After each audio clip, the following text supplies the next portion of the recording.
Welcome, and thank you for joining me today. I'm so grateful to have you here, sharing in this space of growth, healing, and transformation. If you've already subscribed to Loving Everything, thank you for being a part of this beautiful community. Your support means so much, and together, we're creating a space where love in all its forms can be explored and embraced. As you listen to this episode, if it resonates with you, I invite you to like the video and share it with anyone who might benefit from the insights we're diving into today. These conversations are all about expanding our capacity to love ourselves, each other, and the world around us. And if you enjoy what you hear, don't forget to explore my other episodes where we journey into love's deepest, most unconditional forms. Each one is an invitation to reconnect with the parts of yourself that are waiting to be seen, healed, and loved. So thank you for being here. Let's begin. How are you? I'm good. How are you, Andrea? I'm so excited to do this with you. Me too. It's going to be fun. I know. I don't doubt it. I can't wait to hear what you want to ask me too. So we'll get started, okay? Awesome. Yeah. Awesome. Okay. So what inspired you to become a relationship coach and focus on helping high-achieving professionals deepen connection and fulfillment in their relationships? I have several reasons. I've had a lifelong interest in human connection and relationships and human behavior. And I do strongly believe that that comes from being an adopted child and navigating a certain course of life as an adoptee. And then my other big reason, which I really love, is I am married to a man who I share a lot of opposites with. Mm-hmm. And We talked about that. Yes. And I think that's what makes it exciting, though. totally. Mm-hmm. It does make it exciting. I think that's the real passion.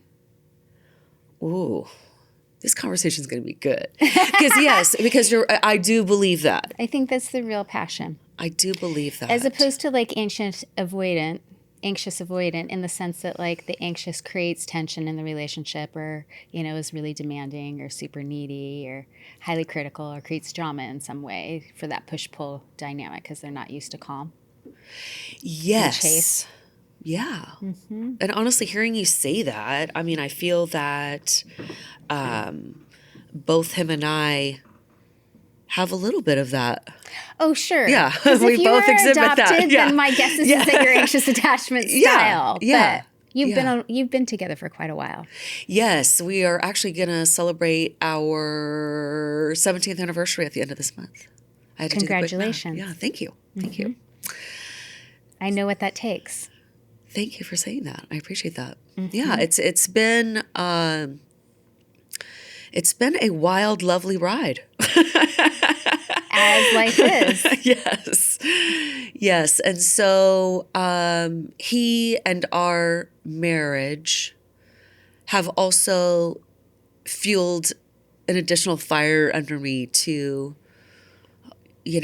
focus in on it in this life.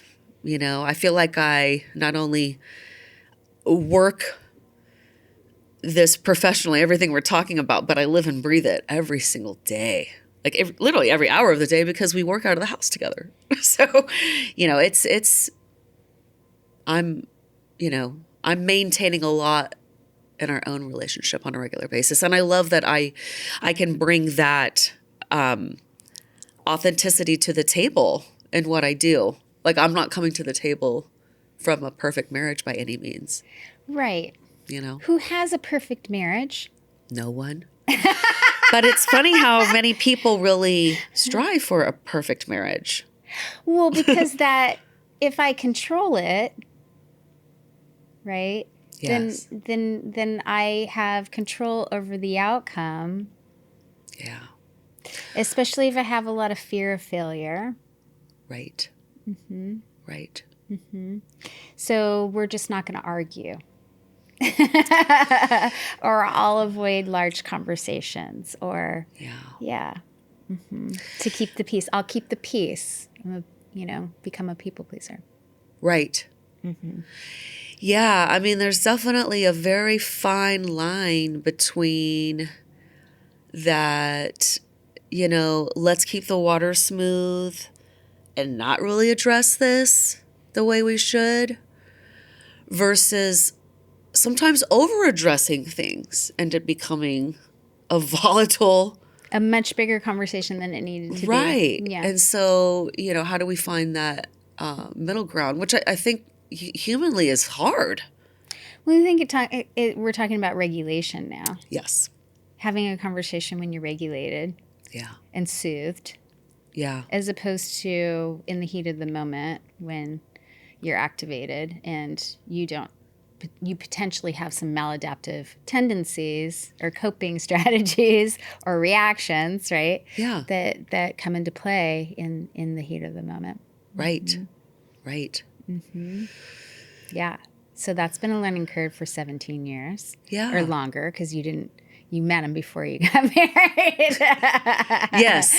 Yeah. So, we've been together for about 19. We were together about 2 years. Okay. Yeah. And you have 2 children with him, right? Yes. Yes, we have 2 teenage boys. Okay. Yeah. Okay. So bringing that to the table, that's why you decided to become a relationship coach. Can you share a personal experience that has shaped your understanding of love and relationships?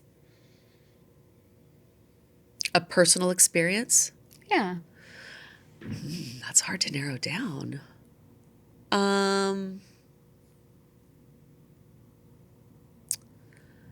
Ask me that one more time, please. Can you share a personal experience that shaped your understanding of love and relationships? Was it in your childhood?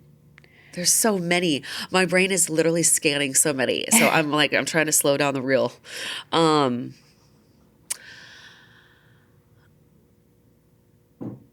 I think it would be a big one is my parents. So my mom and dad, they live in the South. They don't live here. I don't know why that's relevant, but I'm going to say that. But they have... Did you grow up in the South? I did grow up in the South. Okay. I grew up in Georgia. Okay. They live in Arkansas. And my parents have been married since 1967.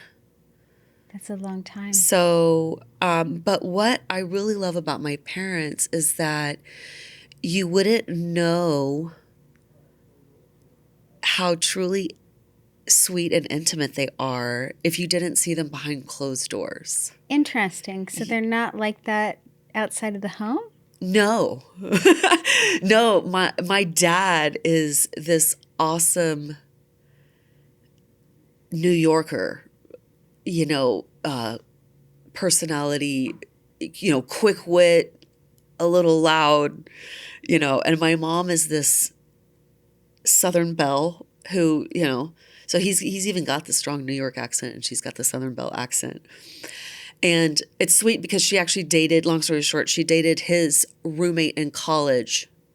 And then that boyfriend went off to the army and said to my now dad, take care of, I'll refrain from saying my mom's name, but take care of her while I go away. And so he really did. He really took care of her. He took his commitment seriously. Yeah. And so my point of bringing them up as an example is I perceive them as starting off untraditionally. My mom wasn't crazy about my dad for quite a while. Coming over to the apartment to see her boyfriend, and then dad as the roommate. It's funny. There's a lot of funny stories about how she felt about him. And then they, of course, fell in love, and there was no turning back. But I find a lot of humor and love in their non-traditional start. And the fact that they do hold a lot of intimacy and closeness for each other that they just are very private about. So I've learned a lot from observing them. So are you private in your intimacy with your husband? Yeah, probably more so than public because he is very private. Mm-hmm. I think I probably would be more outwardly displaying, maybe even like a peacock a little bit, but he's a lot more reserved and conservative that way than me. Yeah. What about you? That shaped love and relationships for me? Yes. A personal experience that is really hard to answer. It's a great question. It's a great question. I would say probably I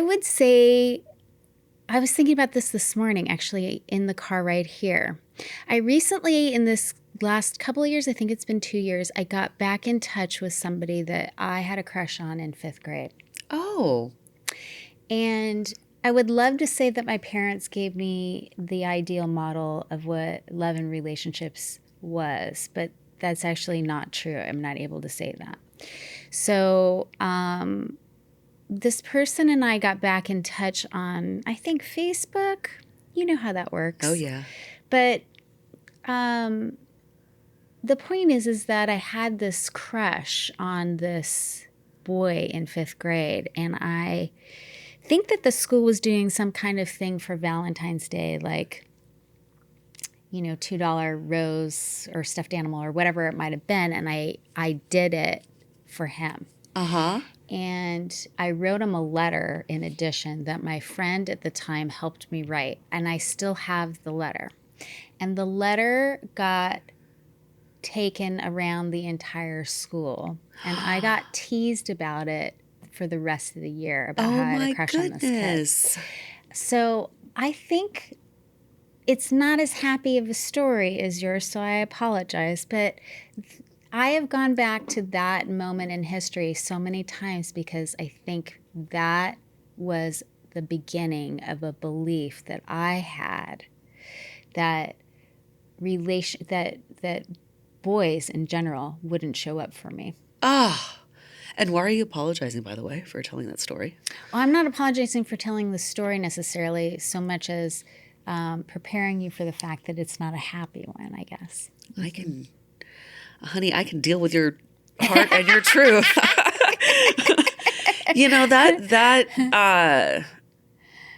Thanks for sharing that. And I can feel it inside of me, the pain and the torment that created. It actually made me flash to something that happened in the 5th grade that is not like that, but kind of similar. I walked into the boys' bathroom, but I've never forgotten that.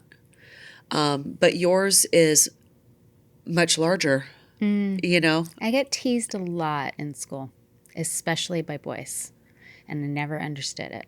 Yeah. Why do you think that is? I mean, I know you just said you never understood it. In high school, because everyone automatically assumes that I was really popular because I was a cheerleader. It was actually the antithesis of that. My mom made me become a cheerleader because she wanted me to be more social. Interesting. It was incredibly... But you did not want to be a cheerleader? No. Interesting. No. I was painfully shy, so I was terrified of talking to adults or anyone I didn't know. I was extremely introverted. And back then, we didn't have diagnoses for things, but now right. I know that actually has a diagnosis. Yeah, I hear you. And not that matters, not that I needed a label, but certainly my parents didn't believe in therapy or getting any of Yeah. us necessarily the support we needed. So the point is that, where was I going with that? Now I'm thinking about my Oh, parents no, not I taking just you was, to I was therapist. asking, why do you think you got teased by boys? Oh, I think that there is a common misconception that people who are good looking get a lot of attention, and we do. We get a lot of attention, but in the ways that you wouldn't think that we should be getting the attention. We get attention because people make assumptions about us. I agree with that. Yeah. That's we're generally the most lonely. I fully agree with that. I was just having this conversation with a client the other day. Yeah, it's funny because a lot of beautiful, attractive women like yourself are constantly annoyed with people asking them why they're single. And, I won't change the topic by talking about this other thing. I've spent most of my life single, even in relationships. Yeah. I mean, my heart can jump to the conclusion of what that means, but tell me more what that means. Well, I've always been with people who didn't really choose me. I chose them. And how did you know for sure that they didn't choose you and that you chose them? What was the proof on that? Because I have had relationships only with people who have not been emotionally committed to me. I see. Yeah. I see. How did you meet these people? I'm sure it's a variety of ways, but yeah, generally speaking. But in my younger days, I would say that people are mostly attracted to me for what I could give them, or status, or not status, but having somebody looking hot on your arm, or wanting to have sex with me, generally speaking. Yeah. I would say that, how did I meet these people? I mean, I met my ex-husband. isn't it a bizarre question? How did you meet these people? I met my ex-husband when I was in a strip club. Oh. Yeah. Well, I'm glad that I asked that. I was raised for beauty. I was not raised for brains. It was not encouraged in my family to get educated. My mom is highly superficial. I grew up in Orange County, so looks is pretty much the only thing that's important. They never expected me to leave, so they kept me very naive on purpose so that I would stay home. Interesting. And Are that your they would parents have still more control. together? Yeah. Yeah, so all of my family lives there except for me. I'm the only kid that moved away and got educated. Wow. Yeah. And I'm essentially the black sheep because I've done it. Yeah. Do you have siblings? I do. I have 2 older sisters. Okay. And they're still there, so everybody's still down in California. Yes. Okay. Everyone's still in Southern California in Orange County. And how is your relationship with them now? Do you speak with them? No. Not at all. Very rarely. I bridged the connection more often when I was younger than now. I've gotten, at 50, I've come to a place of acceptance that the relationships will never be what I wanted them to be. Yeah. And in my 40s, I tried to compassionately accept them for who they were. And in my 30s, I tried to people please and bend myself in a pretzel, trying to get along and trying to mend and repair. I love how you laid that out. I feel like you just did your evolution backwards. It has been an evolution. I came from a very abusive family. So Wow. when people see me even in the family, they have a hard time recognizing how I'm related because I've changed so much since I left home. Wow. Do people get that opportunity to see you in the family? Not often. Okay. And even the way I look, you can tell I'm related, but the way I look has always been different too. How so? Well, I'm currently blonde because women can do that. Right. But I am a brunette, and my 2 sisters have had blonde hair and blue eyes my entire life. So They just look different than me. They Yeah. look Southern Californian. Yeah. Yeah. Yeah. Yeah. And I'm not saying, I don't clean up well, but I have a different look. I always have. Yeah. Yeah. And I don't know that I was necessarily trying. It just was always, I was definitely the misfit in the family. They're all extroverted. They're all very loud, outspoken, So I definitely came in as a spiritual lesson for all of them.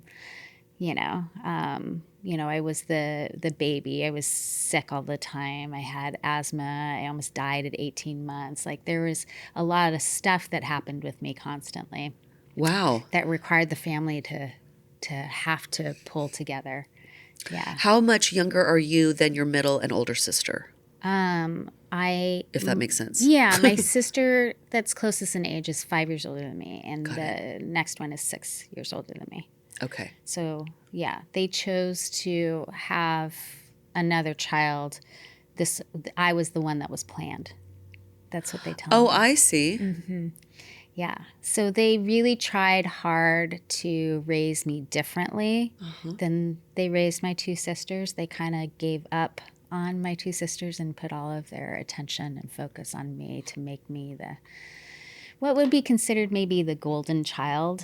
Except I moved away and educated myself and disrupted the dysfunction. Interesting. So, do you still carry their last name at all? Nope. Okay, I understand. I see. Okay. Oh, that's very powerful and meaningful. Yeah, I don't carry anyone's last name except for my own. I've been signing my name with a heart at the end of it since probably 7th grade. I love that. Yeah. I understand. Yeah. And so it just made the most sense to me when I left my only marriage. When I left my marriage, Yeah. I didn't want his name, and I didn't want to go back to the one that I was born with because, it's not like people can't find it. Right. It's still on Right. Facebook. Of course. But the point is like,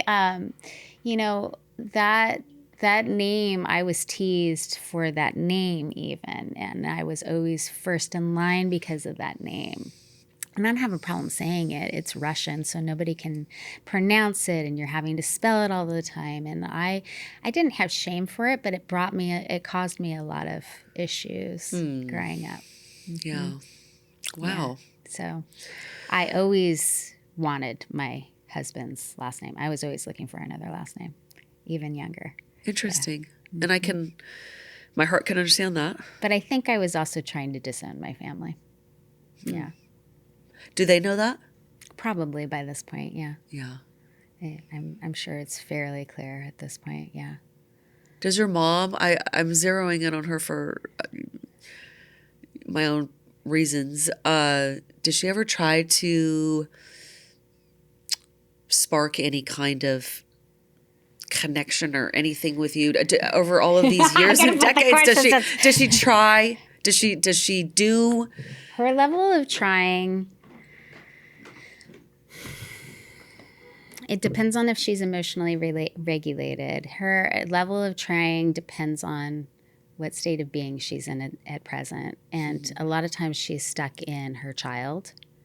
Yeah. So she has a lot of histrionic tendencies, and she has a lot of narcissistic tendencies. And yes, I've been through my intro to psych diagnosis class, and even previous to that, I'm fairly clear on her level of the personality disorder structure. But the point being is her entire family is full of personality disorders.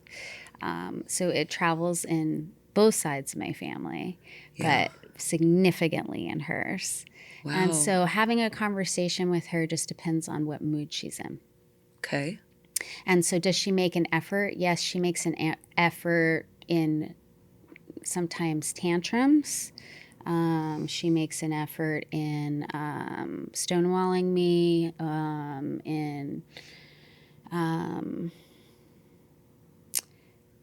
just outbursts. Yeah, That's emotional hard. Outbursts generally, because That's she's hard. not getting what she wants from me. Yeah. And for the most part, the reason why we don't get along is because she doesn't really care what I think anyway. So she just overrid me most of my life because she thinks she knows better.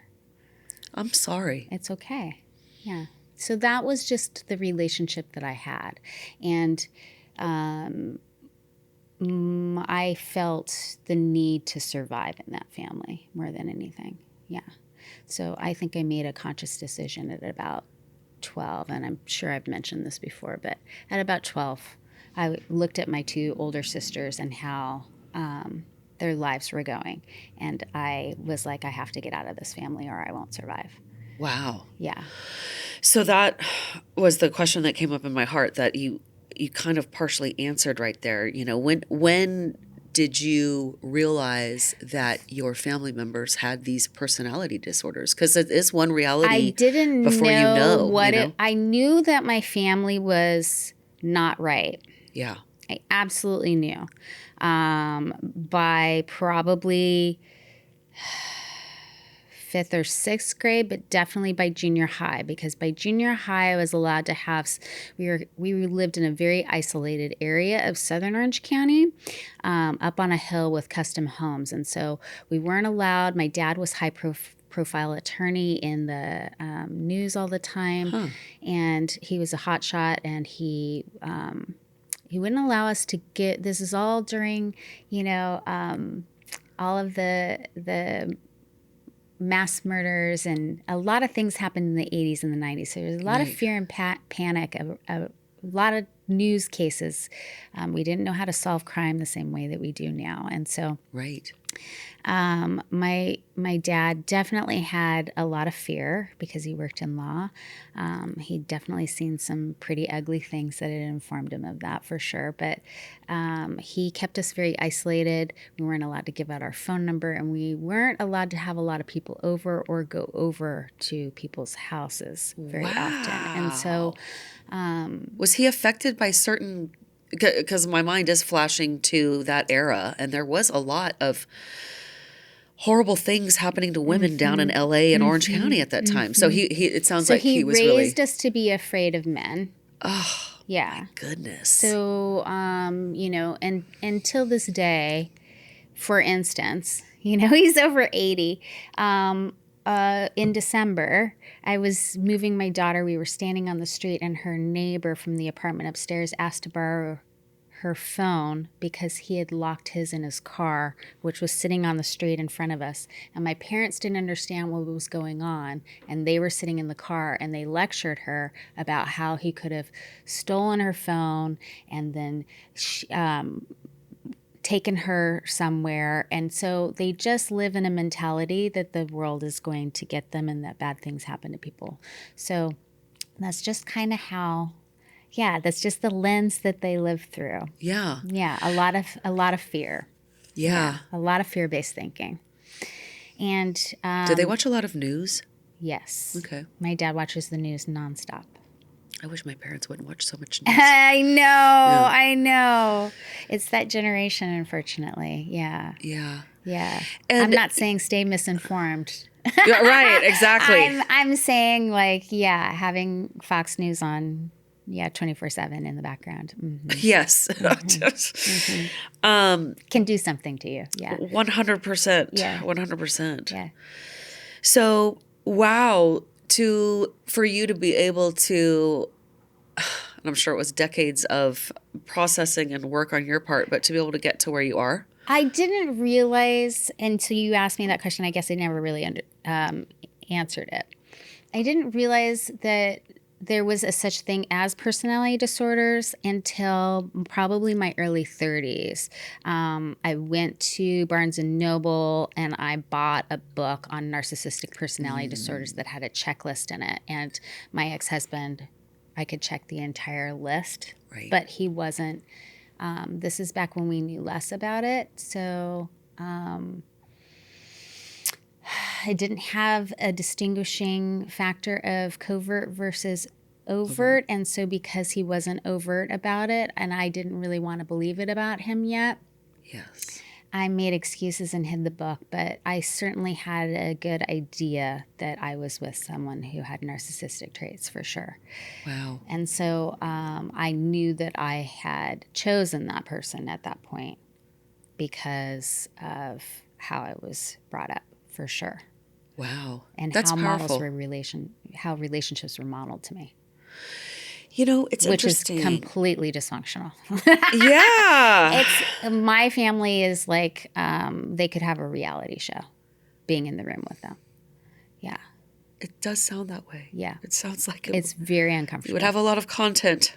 It's a very uncomfortable environment for most people. My ex-husband, about 10 years in, refused to spend any more holidays with them.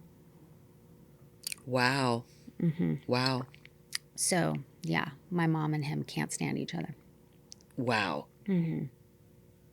But they're still married. No. My ex-husband and my mom. Oh, I'm sorry. I misunderstood that. Okay. Cannot stand each other. Okay. Gotcha. Even before I got a divorce. Okay. Yeah. What about before you married? They didn't like each other. Okay. Yeah. Interesting. But it got significantly worse. Yeah. What were, I have so many questions. And you just took over the podcast. Notice that I didn't. I was like, we're going to just put the questions down at this point. That's why I don't bring questions to podcasts. I've already learned this lesson. I know. I've learned this lesson. I do want to ask you, is there anything you would do different if you could go back to being a teenager? Would you have done anything different? I tried everything that I could. I didn't have a lot of power or control. It sounds like it. I mean, I was 7 or 8, and my mom will still tell you that my heart got broken because I fell in love with the family that lived across the street, and they moved away. Oh. And now we recognize it as failure to thrive. I stopped talking to anyone, engaging with anyone. That's heartbreaking. And so, no, I have a lot of interesting, heartbreaking things that have happened. Oh, that I think I look at now as why people are so drawn to my resilience, because I've always had to get myself through really, really difficult situations or environments on my own. Well, I mean, there is something very, very inspiring about somebody that's been through a lot of traumatic events and they come out the other side from whatever process they have to put themselves through, and they do have that lens, as you talked about, that they can view all the people that had that impact on them through. And I mean, it's huge. I mean, I feel like at least in the work I do, there's no in between. You either kind of succumb to these highly painful traumatic events, or you do, through whatever form, develop a different lens that protects you and actually helps you carry forward with your heart intact, and even a level of, even a high level of positivity and hope that maybe the average bear couldn't get to. Going through those kinds of things is, I don't have to tell you, I'm speaking to the choir over here. Well, back to what you were saying earlier, or what we were talking about earlier, about there's a common misconception about how attractive people get the most attention. It has informed every relationship that I've ever had, because it's a lot of weight for somebody else to carry. And it's a lot of weight if they don't come from another traumatic background. So if I date somebody who hasn't gone through significant trauma in their life, they can't relate to me. You just said something huge. And in addition, if I date whoever I'm with, it is it's a lot to hold. It's a lot to hold. Hold on. Okay. Why do you feel that if you were to date somebody that does not have a traumatic background, that they wouldn't be able to relate to you? I want to hear more about that. Well, in the experience, I think even understanding, I think that people feel bad for me. Does that make sense? I think that makes if they sense, haven't yeah. been if they haven't had a similar experience, they feel sorry for me. How do you know? Is this belief from past experiences? Yeah. Okay. Yeah. I think that people get trapped in feeling sorry for me. Do you think your ex-husband felt sorry for you? Mm-hmm. Did he ever say that point blank? Maybe not in those words, but did he ever He convey that? he said lots of things. I love your laugh, by the way. You have the best laugh. I get it from my mom. Such a hearty, authentic laugh. Thanks. Yeah. It's a well-earned laugh. He said lots of things that would reaffirm that. I think he did feel sorry for me. Huh. I was a single parent when he met me. I was working 2 jobs when he met me. Yeah, I was like 10,000 in debt, which seems like nothing now. 10,000 in Right. debt at 24 as a single parent, no family. Right. Is Working as a lot. It's teacher during the significant. day, stripping at night to make ends meet. Yeah, Yeah. yeah. Wow. I think he did feel sorry for me. Yeah. Do you think he currently feels sorry for you? No, I think he. No, I do not think he feels sorry for me. I think he feels wounded by me Ooh. How come? because I left him.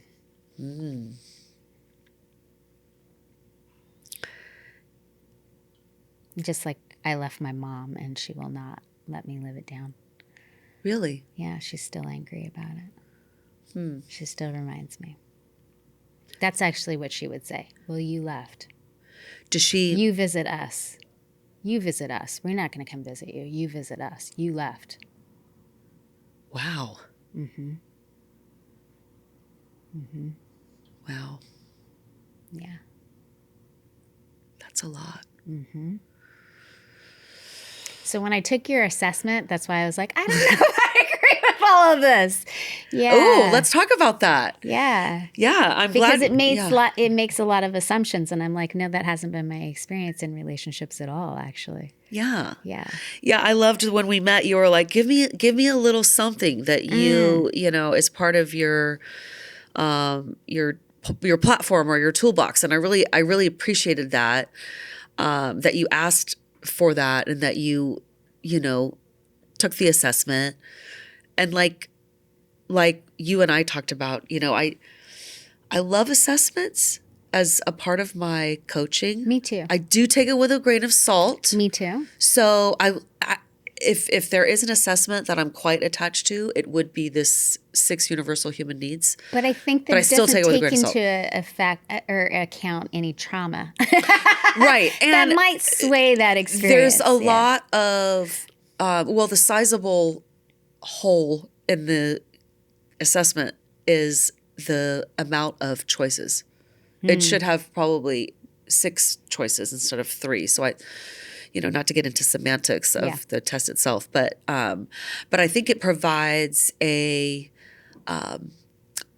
love and appreciate the baseline glimpse that you get. And then I love, like, I'm expecting what is about to happen here, the conversations that it sparks. Exactly. Exactly. 100%. So I am excited to talk about your results and what you think and feel about them. Well, I mean, I don't necessarily I wasn't disappointed in the results. I was just like, oh, there are some things that are very accurate. Yeah. And then there were some things that I was like, no, that wasn't the case at all. Totally. Yeah. Totally. So Should I just give a nutshell explanation? Sure. Okay, so the 6 human needs is a theory that says because we humans all have the same neurological system and functioning so in other words, we've got all the same wiring from a neurological and biological perspective, right? Because of that neurological human similarity in all of us, there's these 6 needs.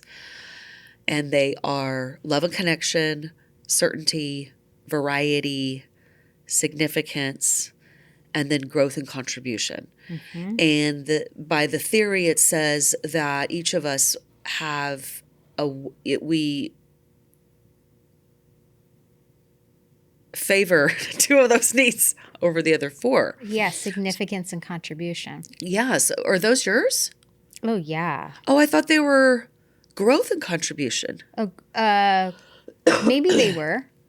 That's interesting, though. I got that. That's interesting that you said that.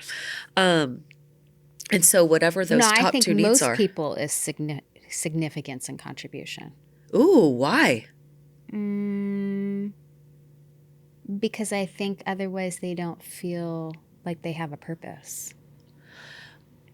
Are you saying that you feel that those are the 2 needs that should be at the top, or that Yes. you do believe everybody has that at the top?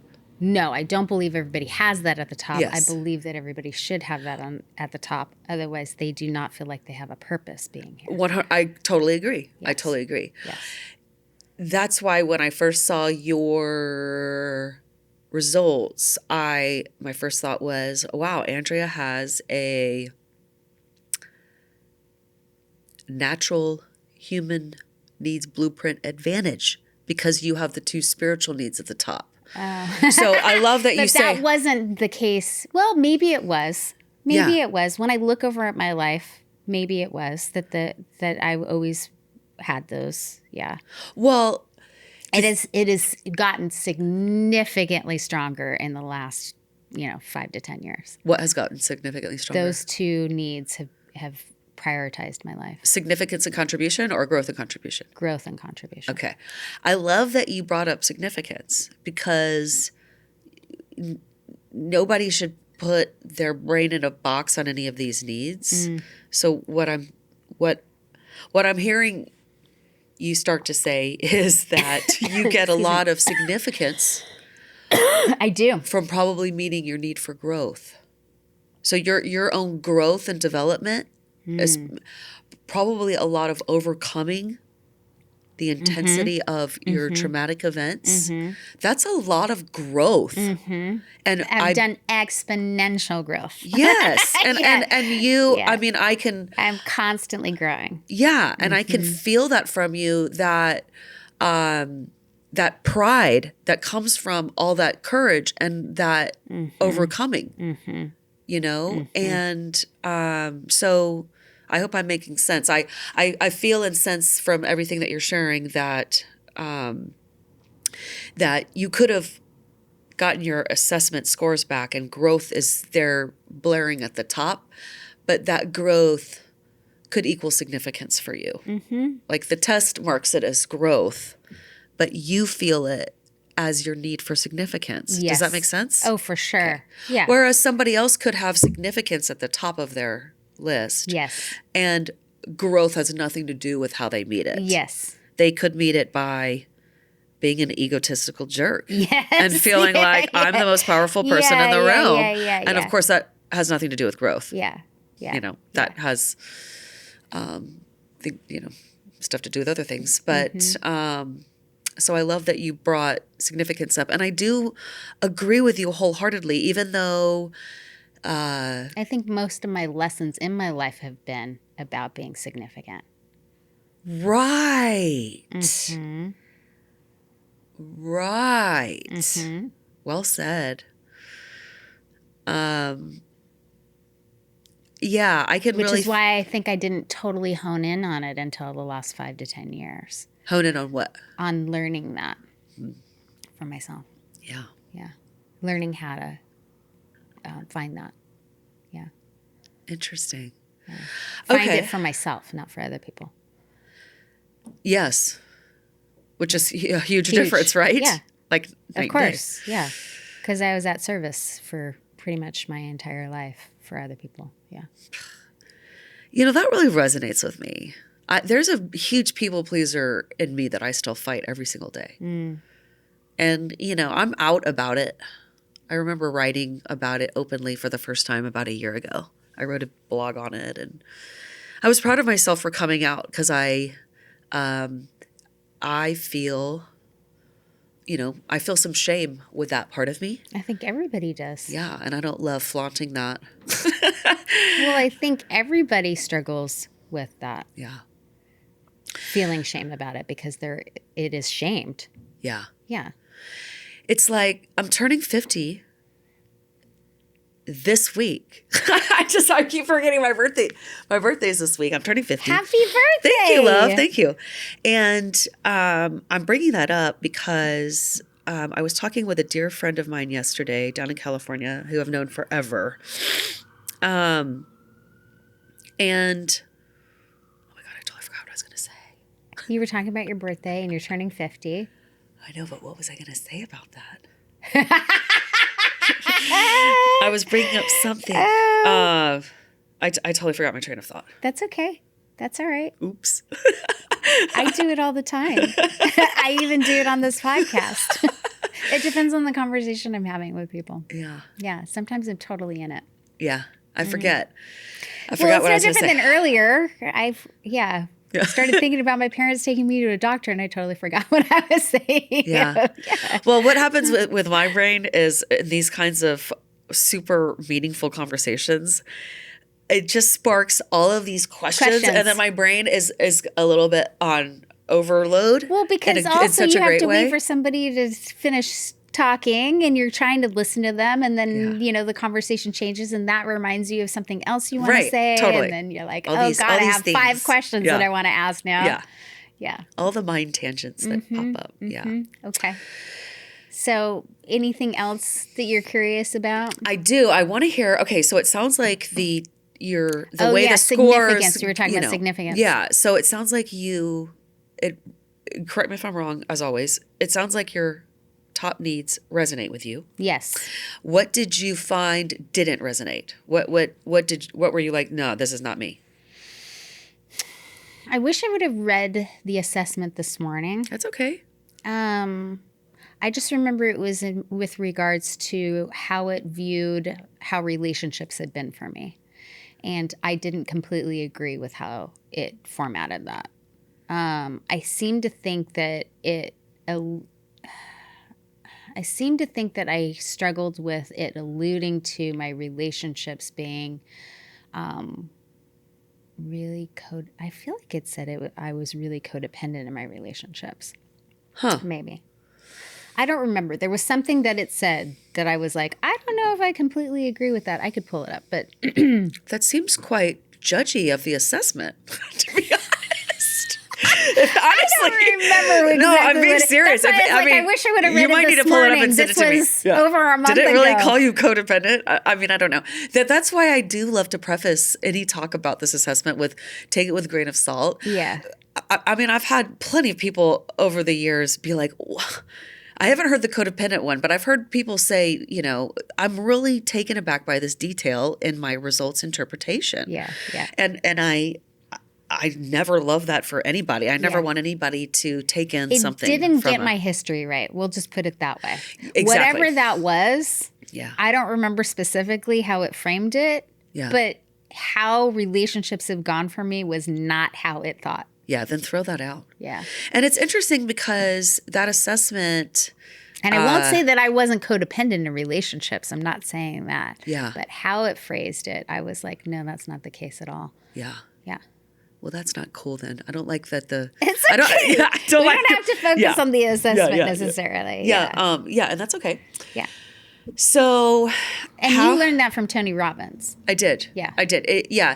Tony Robbins, and I think we all know who Tony Robbins is. I don't mean to assume, but he is a world-renowned. He's actually known as the father of the coaching industry. Yeah. Did you know that? Yeah.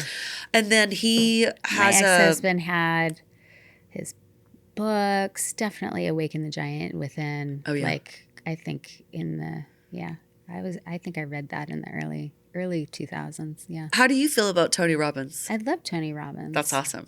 Yeah. He is kind of the grandfather of coaching. Yes. Yeah. He's been doing it for a really long time. I told you this morning, I think he's probably one of the best speakers. Yeah. Yeah. He kind of set the coaching industry Yeah. more than anything. Yeah. He's the reason why, people like Brendan Burchard are even, were famous for however long Brendan Burchard has been famous. It's very true. Right? Yeah. Like, there was no such thing. Right. But, yeah, I think I've learned a lot from him. I can't say that I've learned anything from him recently, but certainly he was very useful in my youth. Yeah. It just dawned on me as I'm hearing you talk that you may resonate with his background. Possibly. He had a very hard childhood. He did have a really hard childhood. I don't think his childhood was similar. I wasn't starving. No. My father was, but I wasn't. Right. So, I grew up in a family. I won't say we were affluent. We pretended like we were. Interesting. Mm-hmm. Well, that's pretty How did you pretend? Well, like, my grandmother bought us our clothes. Uh-huh. And... But your mom took the credit? But my mom had no money in her wallet. Yeah. Yeah. Wow. Yeah. She was a waitress. She would count her change a lot. Count her change a lot for stuff. We would run out of gas. So we never went hungry, but we definitely didn't have a lot of money. Things were very tight. Yeah. Is your grandma still alive? No. Okay. And did your mom She was significantly older. She didn't get married until she was like in her 40s. Wow, which is very she uncommon. Was a vaudeville dancer. She was a what dancer? A vaudeville dancer. A vaudeville? What is that? Vaudville, vaudeville dancer. Is that in a the French? 20s. Is that a French thing? Mm-mm. Okay. I'm lacking for that word. I don't know what that is. Vaudeville was looked down upon. Probably not as bad as a stripper, but essentially lower than Broadway traveling show. Got it. Okay. Mm-hmm. Okay. Full of essentially B-list actresses or dancers. Wow. Yeah. Okay.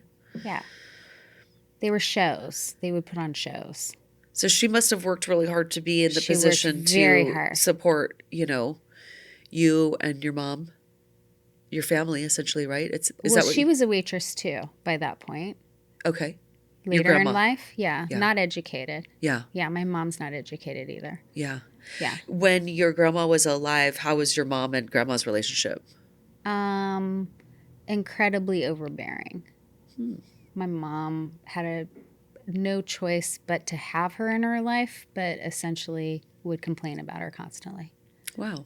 Mm-hmm. Did she appreciate her help and support? I'm sure she did in her own way. Mm-hmm. Yeah. Yeah. Wow. So how do you... Because I could go deep and I want to, I don't know how deep in the... Oh, you can... Deep into the you pool you can want to ask go. whatever you want. Okay. Yeah. All right. So how do you feel if we're going back to your, using the assessment as a tool. As a tool, as a lens, how do you feel your life experiences and all that you've been through shaped your top two needs? Well, they informed my top two needs. I think coming from the family that I came from, I'm not saying that education was completely unimportant. It's not like my parents were like, fail out of school, we don't care. But beauty was certainly more important than anything. And so when it comes to growth, that growth was a survival technique for me. I think that I saw it as a way to get out of the house. And the only way I got out is because I went to college. So my striving to learn, consistently learn that other families weren't like mine. I had a thirst or that needed to be quenched because I was growing up in a family that gaslit me and told me that this is how everyone acts. So I was on a constant search to learn something other than that. Yeah. When I had my daughter as a single parent, I read books the entire time on parenting because I wanted to get it right. When I was back to that question about 12, that's when I told my mom, you're the worst parent, and I'm going to write a book about how not to be like you when I grow up. Wow. Did you write a book? I've been in several books. I'm writing one with my daughter right now, but awesome. What is it about? It starts with me being pregnant with her. I kept my journal. Oh, so it's based on your journal? Well, it starts out that way. Gotcha. Wow. It starts out that way. What a wonderful project to be doing together with her. Yeah. She's an excellent writer. So that search for growth, that search to evolve, that search to, I'm like, I just saw my mom, same trip. I just saw my mom and she was upset by something that I said. And she's said this phrase so many times now, but she said, the apple doesn't fall far from the tree. She says that. And I usually say, that's okay as long as it's different fruit or, that it what do you think she's meaning by saying that to you? Well, she's using it as a defense technique because essentially it came up in conversation. She was saying something back to her mother. She's now become a lot like her mother as she's gotten older. The person that she made fun of. Oh, so she's talking about her and her mom, not you and her. No, now she's talking about me and her. I see. But she was doing something that reminded me of my grandmother, and I brought it up to her while we were at the table. Gotcha. And she said, well, one day you'll be like me too. And I said, not if I can help it. How did she react to that? And she said, the apple doesn't fall far from the tree. And I said, well, hopefully it evolves into a different type of fruit then. Got it. And how did she respond to that? She said, usually quiets her down. Yeah. Oh, that's good. Yeah.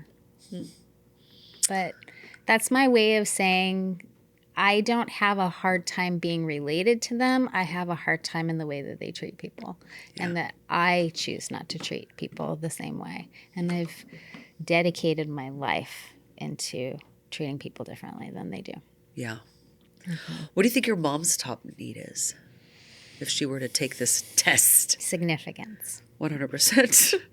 I never want to make fast assumptions about people. It's hard, though, to not feel and sense that was probably the case. Yes.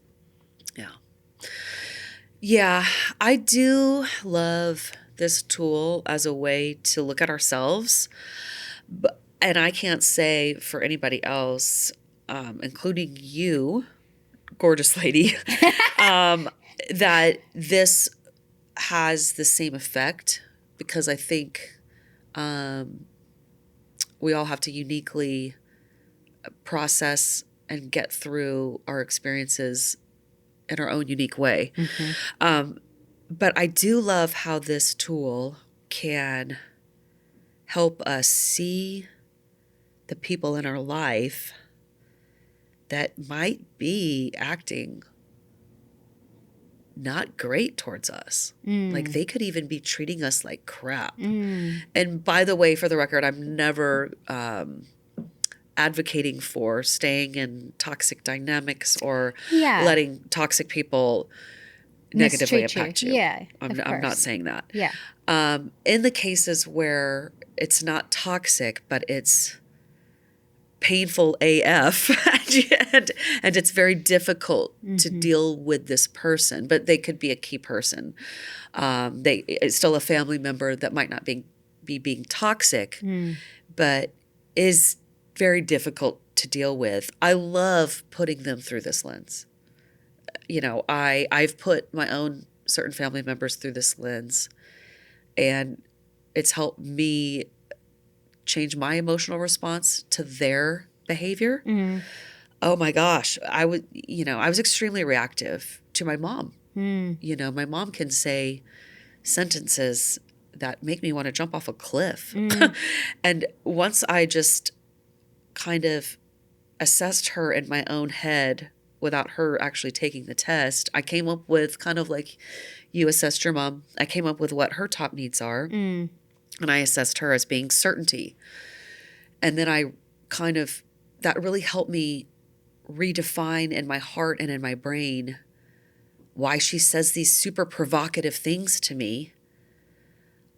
And I certainly wasn't flawless about it, but over time I was able to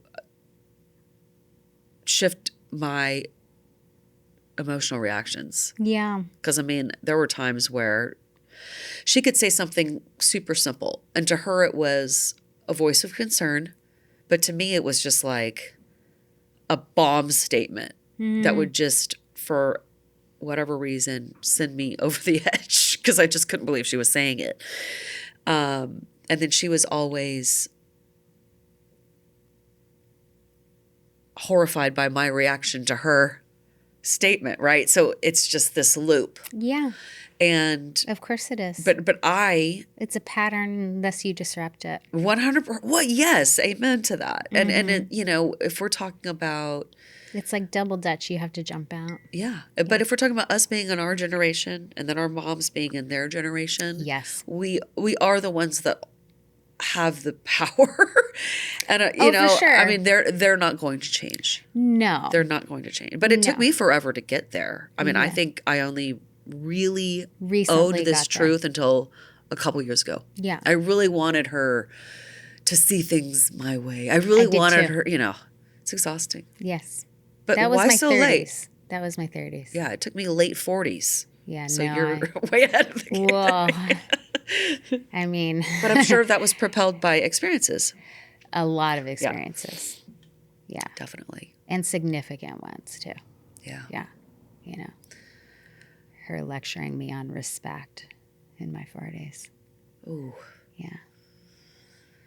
Yeah. So does she still, if I may ask, does she still have the opportunity with you to provoke you in these ways? Or does she can provoke me. Yeah. So she can still provoke me because she's malicious. So it's very targeted and it's very provocative. She's incredibly competitive. And she, similar to my ex-husband, knows what will wound me the quickest. And that's where she generally goes. How do you protect yourself? I can't always because a lot of times I'm blindsided. Oh, of course. And that's generally how it goes. But okay. But I'll give you an example. She was not in favor of me having my daughter. Oh, okay. My entire family was not in favor of me having my daughter. And they actually turned their back on me when they found out I got pregnant because they were hoping that would change my mind. Oh, my goodness. So now all she cares about is her relationship with my daughter. But really? She does not care about her relationship with me. So when I'm in relationship with my daughter and her in the same room, she'll hook up arms with my daughter and have conversations with my daughter and whisper in her ear and joke around about how it's upsetting. Yes. So she's like having a mean girl in your life. She's like having a high school when she's in her teen, what I call the adapted teen, Yeah. Child state, right? Yeah. She's essentially like having a mean girl in high school. Wow. And you talk to her and she pretends like she can't hear you, and no, it's constant. So that's why if it was just one occasional jab, I think I might be more prepared. Yeah. But it's nonstop. It's relentless. It doesn't end. She gets stuck in a particular state, and you're just kind of along for the ride. How do you So how do exit I the protect ride? myself? How do you exit the ride before it's over? Can you? I generally eventually I shut down.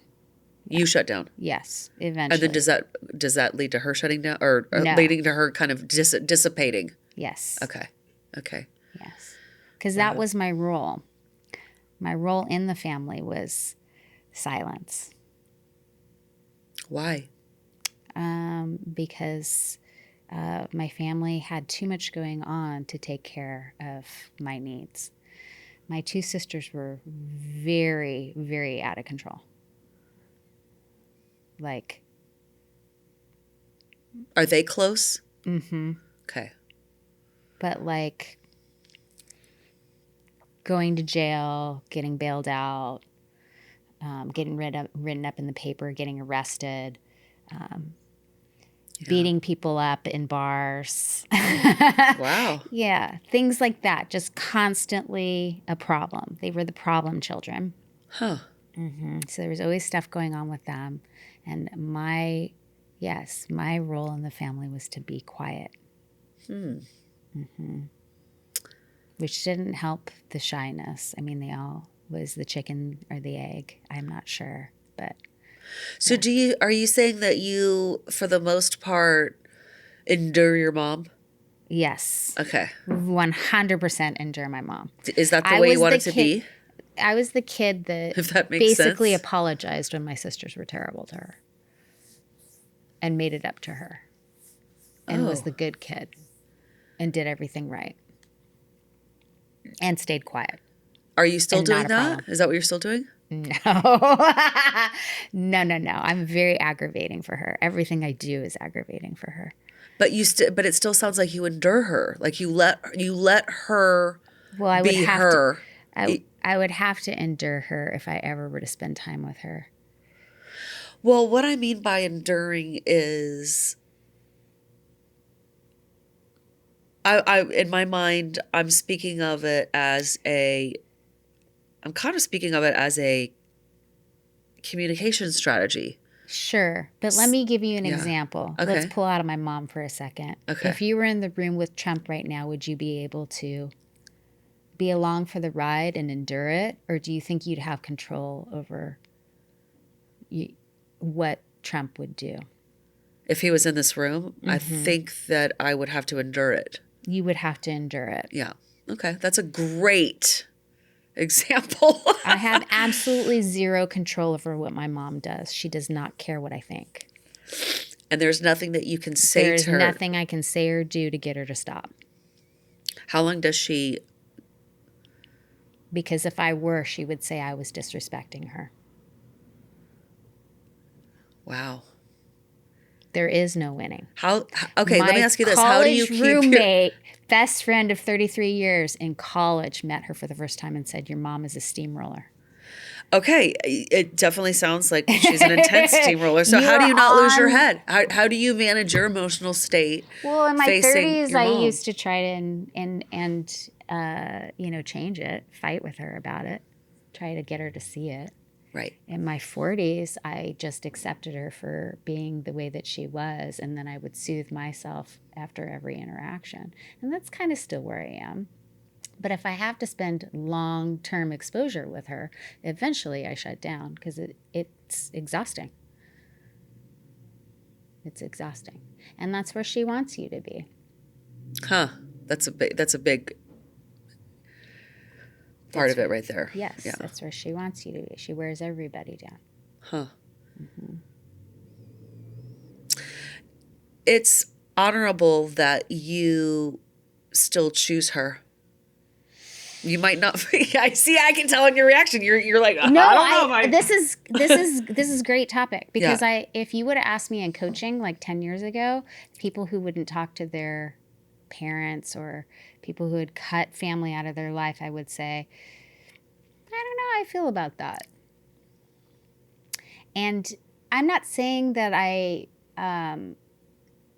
feel significantly different, but I think I understand it now.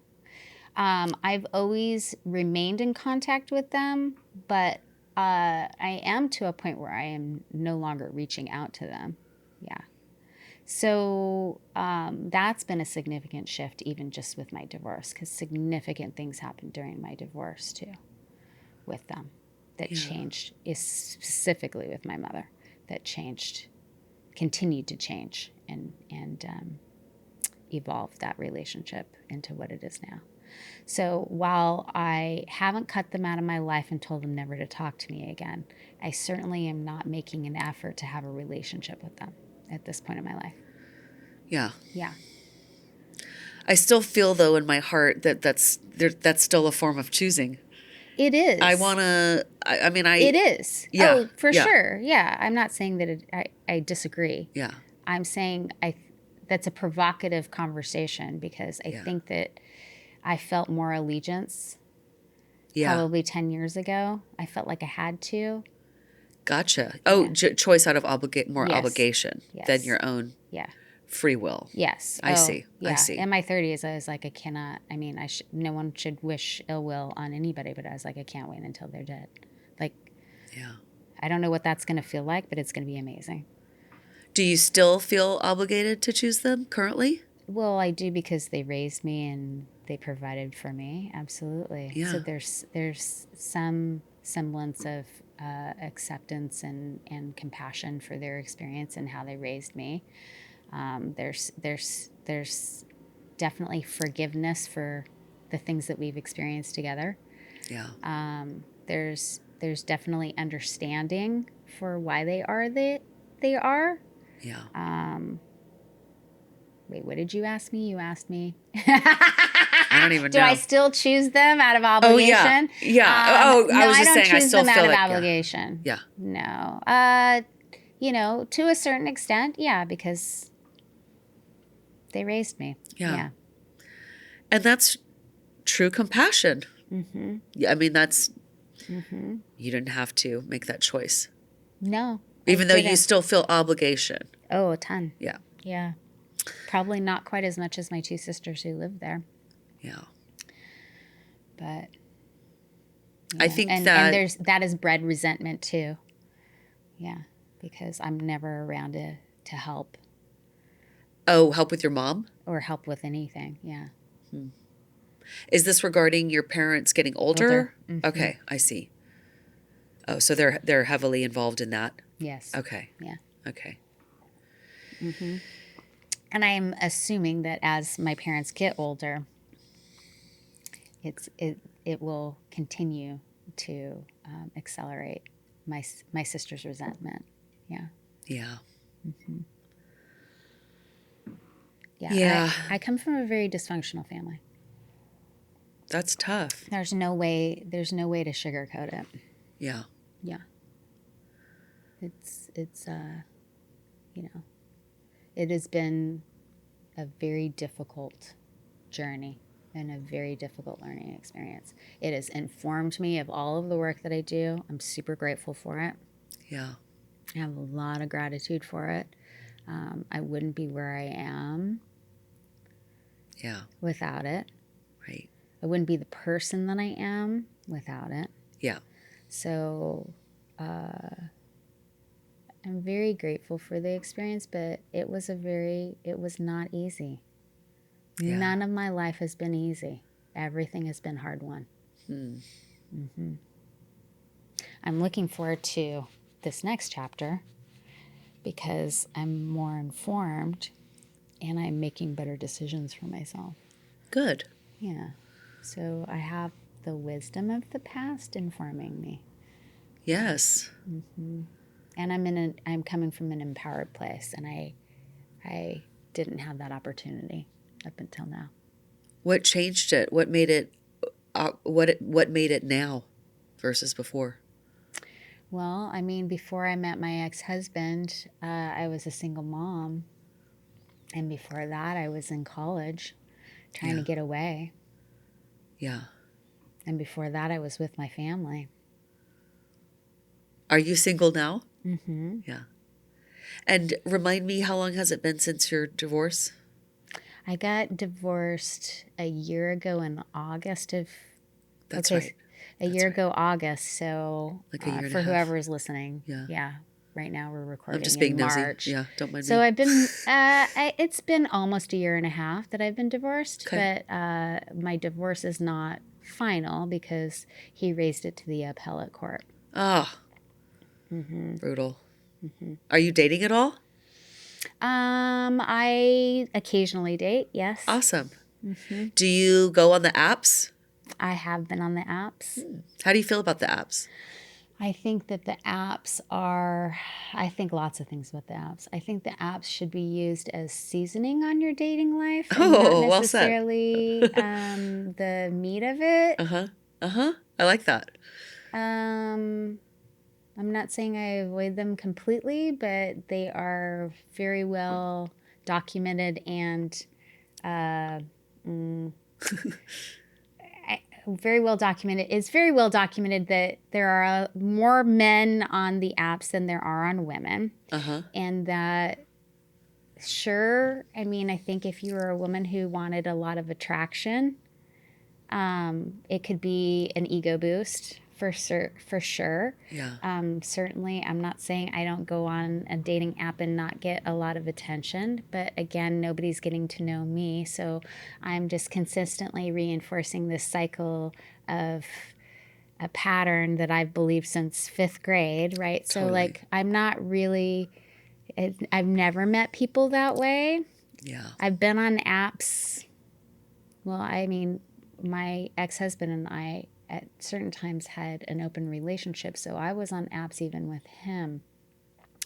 And so I've been on apps for, Match.com all the way since probably like, and I'm not currently on it, but I mean like all the way back in like the early, 2000s. And so like,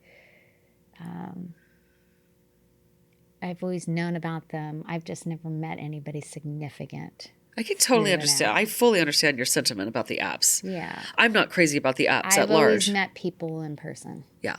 Yeah. But I can also understand, especially what you've experienced in life regarding men Yes. and how your father modeled Yes. how to feel about men.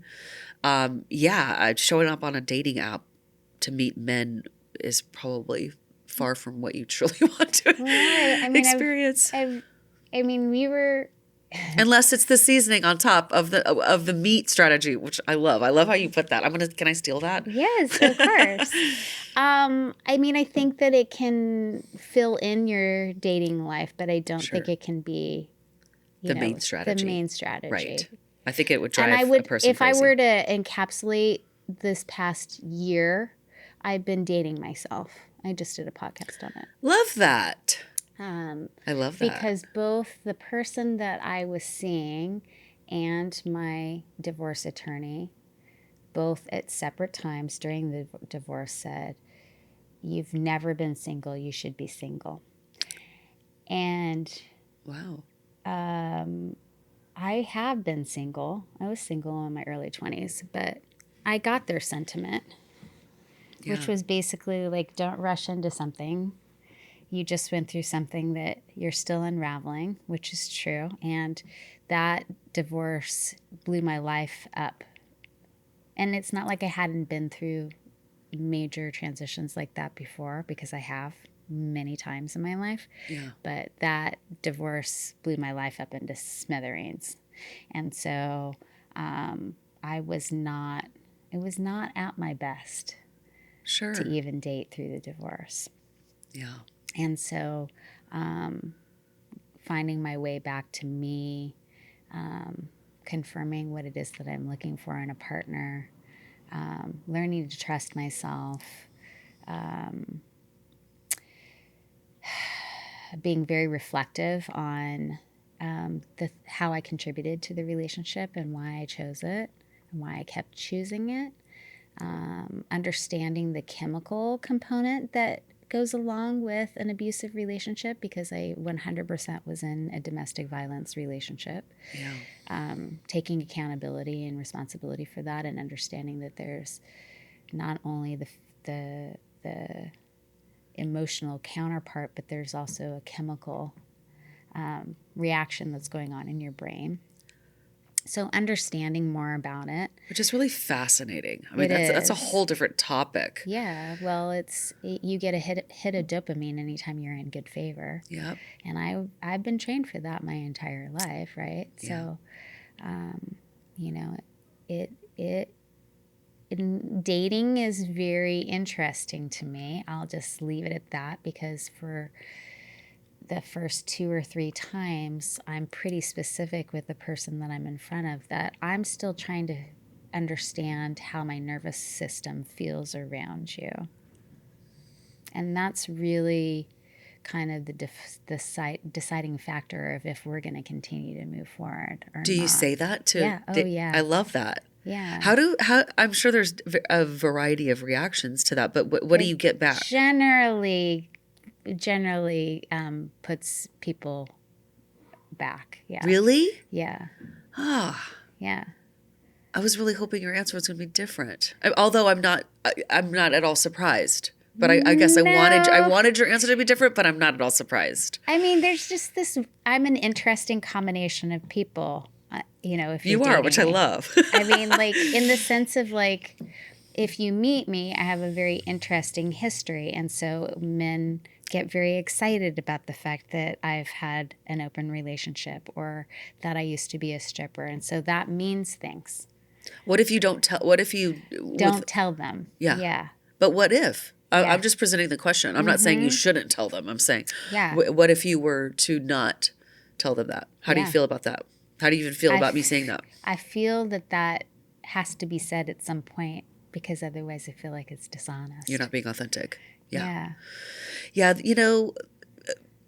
When I asked that question, I genuinely was like, how do you deal with that? Because I wouldn't ever advise anybody on withholding key details about themselves. And at the same time, when you're struggling with being a attractive woman who genuinely wants a quality relationship with a man, and you don't want to be immediately viewed from this ongoing perspective that you've dealt with from many men, where is that line? If there is one for a particular person, between not being authentic and then protecting the way you're perceived. I mean, is that even our job to alter somebody's perception of us? Now that I'm talking about this, it's not. So now because it would feel very dishonest for me. It would be, now that we're talking about this, that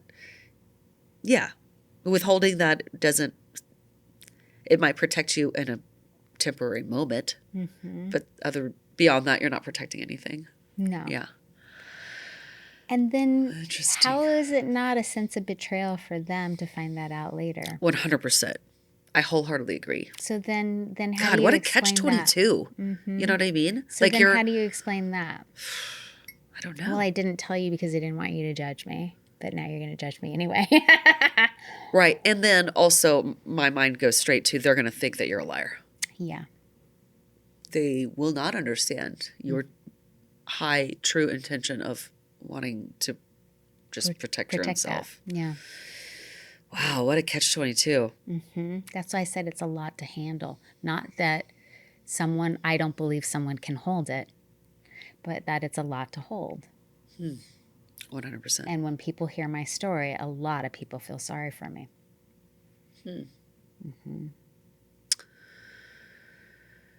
So I get people who want to save me. I was going to ask, I mean, who are we attracting through this? Is this... And that worked when I was younger because I was still a broken bird. So I was like, yes, please help me put myself back together. When you were referring to the man has to be traumatized too, is this what you're talking about? Like they want to help you and because they come from their own? Well, no, I mean, they don't need to be traumatized too. I mean that they have to come from a background of abuse. Well, yeah, that's what I mean. They have to come from a background of abuse. A background of, yes. They have to at least understand what that feels like. Absolutely. Yeah. Yeah. I mean, we pick partners because of our trauma. Yes. And we are just replaying it. We're replaying the stuff that we never resolved with our parents. Right. Right. Mm-hmm. I don't know though, because I mean, this is making me process something super deeply that I've never processed. Oh, interesting. I have that effect. Which I know, which I love. Yeah, because I've been through much different kinds of childhood trauma, and I cannot say that my husband has been through childhood trauma. But you've been through socially acceptable trauma. That is true. Although it's not completely socially acceptable to everybody. No, I'm just saying the adoption part at least. I don't pretend to understand all of the rest that has happened to you, and I'm not even going to minimize your experience into that and encapsulate it into that one significant thing that you overcame, because that's pretty significant to overcome being adopted. Yeah. It depends on the family and who took you in. Yes. And I am fortunate. But most people who have been adopted always have the fear of being left. Oh, 100%. Mm-hmm. I definitely have abandonment issues. Yes. And I do too, but different. Totally. Because my family's completely intact, but they chose to abandon me. Right. Yeah. But, I will say, although I'm calling out that I don't feel, from what I know of my husband, that he's been through traumatic experiences in his childhood. That could very well be a contributing factor to some of our hardship in connecting. Mm-hmm. So, yeah, that's interesting. That's something I'm really gonna actually take on home and unpack. Yeah, that's very interesting. It's just what I've noticed. It's especially highlighted in the dating world. I can only imagine. And I do hear this sentiment from a lot of people dating in the dating world. Of course, they're dating in the dating world. Yeah. I hear about it, like going back to the apps. I hear most of these stories coming off of the attempt to be on the apps, which is where a lot of dating is going, just based on the times we're living in. But yet a lot of people, how busy we are. Yeah. And I hear that from you too, a little bit, like, yes, dating apps are this thing that is available to us, to season our primary strategy with. But at the same time, and I don't mean to be cynical here, but there is a general sentiment of horrific negativity, I'll just say it, about women being on the apps and what they're experiencing. I mean, men are experiencing all sorts of things on the apps as well, but it's different. Yes, they're getting catfished and wanting money extracted from them, but it's a different set of problems completely. Yeah, they're not getting dick pics. Exactly. But it's fascinating because which I did. Yeah, and that's a whole thing. Another thing that's going on. Like, I don't understand. I'm like, but I could go off about dating, and I couldn't help but bring it up for that reason. But wow, it's a separate. Even with how much this has been in the media now, you're okay. That's working. Yeah. Okay. It's interesting. It's interesting. Mm-hmm. Yes. That's working for someone, I guess. Yeah. Mm-hmm. It does propel me to, formulate a matchmaking part of my service, but then I feel like it could very well be a conflict of interest. But that's a side note. Yes. So what lessons would you want to share with women about navigating really difficult, well, you've been through the difficult parents and the difficult spouse.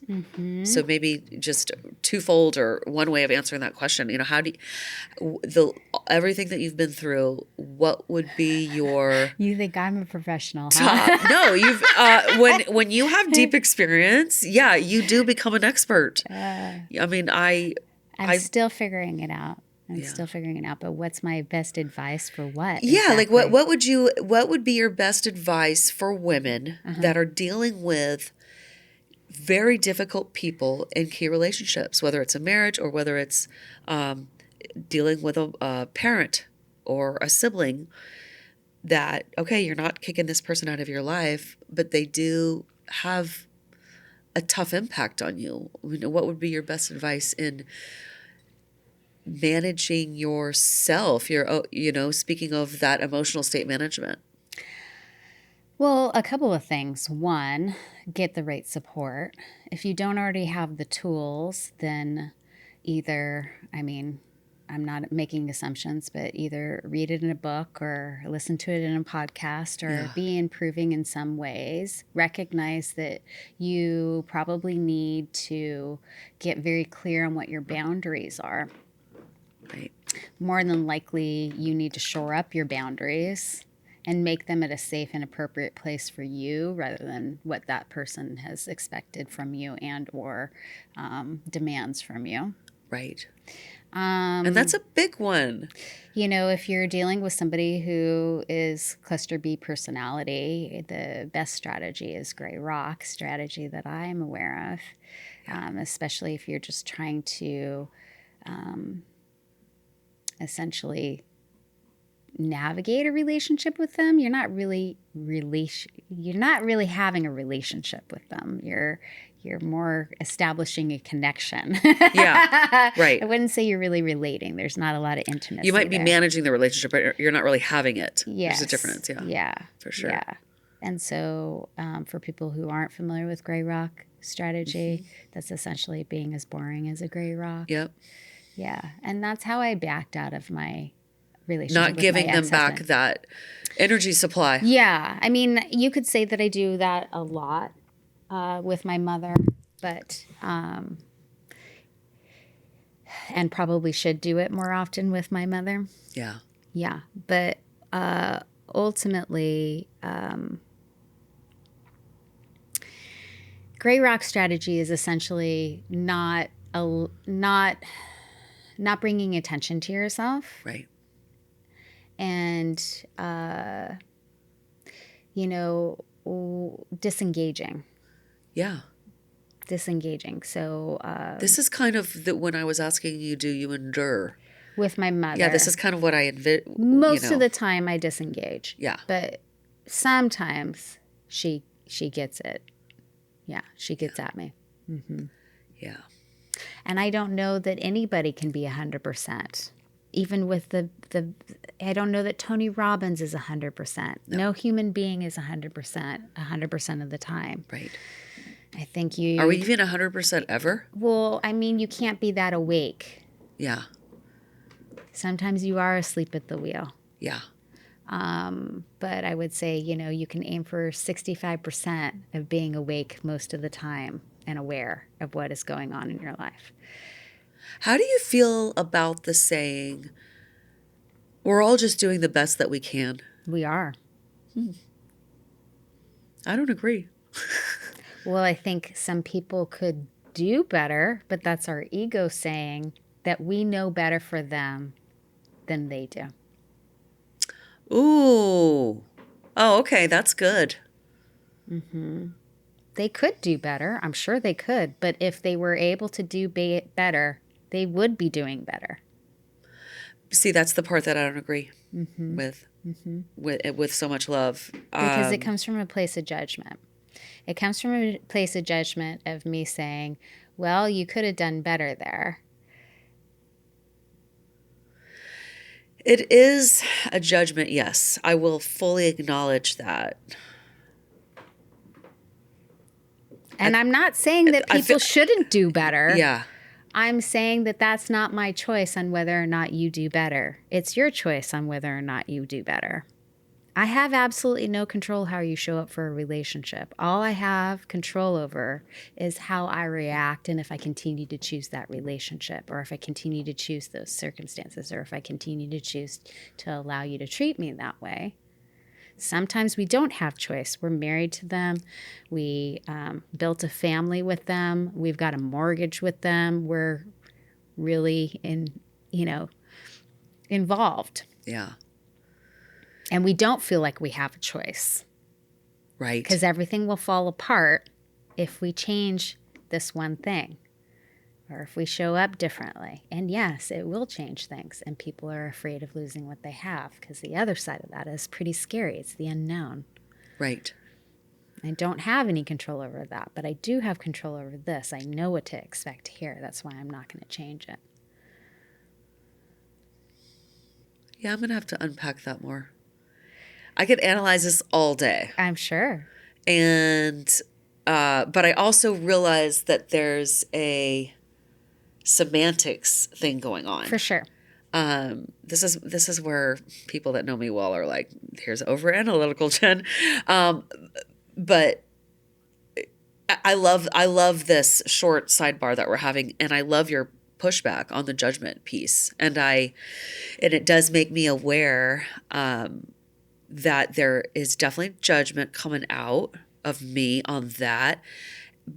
And at the same time, I'm also stuck on my own definition of best.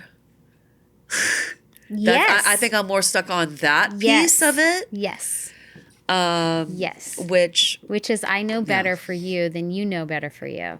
But I'm not here to live your life. You're here to live your life. You're here for your karma. You're here for all of the experiences. You're here for the life lessons. I can't tell you how that's going to be. It's your experience. Right.